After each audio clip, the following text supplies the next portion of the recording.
6-4 pour la dernière de Didier Deschamps.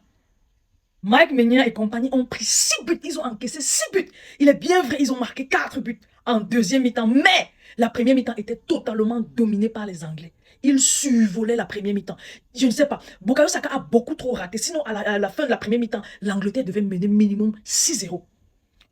Au retour du vestiaire, Didier Deschamps a fait certains changements. Il a fait entrer Ousmane Dembélé, il a fait revenir Michael Olise en fond neuf derrière Kylian Mbappé. Du coup, Michael Olise a recommencé à servir Kylian Mbappé. 2 passes décisives de Michael Olise pour Kylian Mbappé. Et sur le but de Bradley Barcola qui est entré à la place de Désiré Doué, Kylian Mbappé était passeur décisif. Franchement, ils sont remontés jusqu'à 3-4, les Anglais. Le coach anglais, lui aussi, a fait des changements. Il a fait entrer Bellingham et autres. Quand les gars sont entrés, ils ont posé le ballon, ils ont recommencé à attaquer. Tu as vu rapidement la supériorité anglaise encore sur les Français. Parce que avant le retour du vestiaire, la France était totalement dominée par les Anglais. Didier Deschamps a vu, a constaté et a fait certains changements pour remédier à ça. Il a fait les changements, il a remédié à ça. Et puis les changements ont commencé à payer. Ils ont marqué un but, ils ont marqué un deuxième, ils ont marqué un troisième.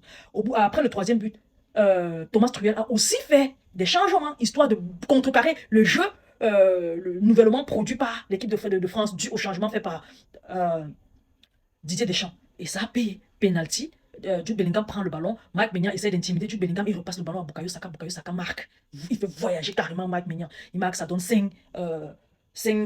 Et puis la France réussit encore à marquer en fin de temps additionnel. Jude Bellingham met à genoux la France. 6 buts marqués et 4 pris. Donc pour la dernière de Didier Deschamps, les gars, les Bleus sont sortis. Ils ont dit allons dire au revoir à notre coach. Ils sont partis prendre 6 buts. Quand on vous dit que le football ne repose pas sur ses individualités, surtout les individualités offensives, le football est un collectif. La défense doit être concernée, le gardien plus encore. Le milieu de terrain doit être compact et solide et en coordination avec la défense et l'attaque. L'attaque doit être chirurgicale et clinique. Vous pensez comment? Vous ne faites que à recruter. Parce que c'est les recrutements que vous faites. On dirait un club de Ligue des Champions. Au lycée, vous recrutez, vous recrutez. Il y a l'autre qui est blessé, vous recrutez, vous les recrutez. Ils sont en masse. Les attaquants. Ryan Cherki n'a même pas joué. L'Algérien, je crois, Ryan Cherki n'a pas joué. Vous faites que recruter, recruter, recruter, recruter, recruter. Et ils sont là. Rien qu'une attaque sans une philosophie de jeu, sans quelque chose, sans une production de jeu global. Maintenant, c'était la dernière de Didier Deschamps, il est parti. Je vous assure, Zinedine Zidane que vous avez fait venir là, vous allez regretter Deschamps.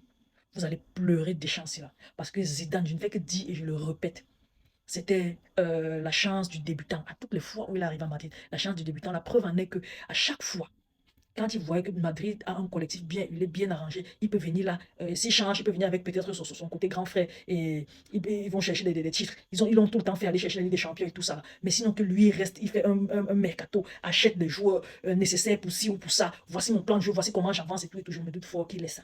Je doute fort qu'il est ça. Maintenant, l'équipe de France regorge de beaucoup trop de talents venant de partout dans le monde. On a les Européens qui ne sont pas français, on a les Africains, on a même, je ne sais pas, des Asiatiques. Tous, ils sont dans l'équipe de France. Ce sont des grands joueurs. En équipe de France, ce n'est pas une nation comme à l'équipe du Cameroun. On n'a rien que des Camerounais, non. Eux, ils ont plusieurs nations. C'est un club. Et le club va affronter des nations. Tu vois. Mais sauf qu'il y a l'ego des stars à gérer. Quand je dis ça, je dis par exemple que N'Golo Kanté n'a pas joué. Ça veut dire que même pour Didier Deschamps, c'était pas facile. Donc les gars, pour la dernière de Didier Deschamps, ils ont pris 6 buts. La France n'est même pas troisième, elle est quatrième. C'est tout ce qui m'arrange et c'est tout ce qui me plaît. Les gars, partagez la vidéo au maximum. Laissez vos différents avis en commentaire, surtout abonnez-vous à la page. Je vous aime beaucoup. On se dit à la prochaine. Bye bye.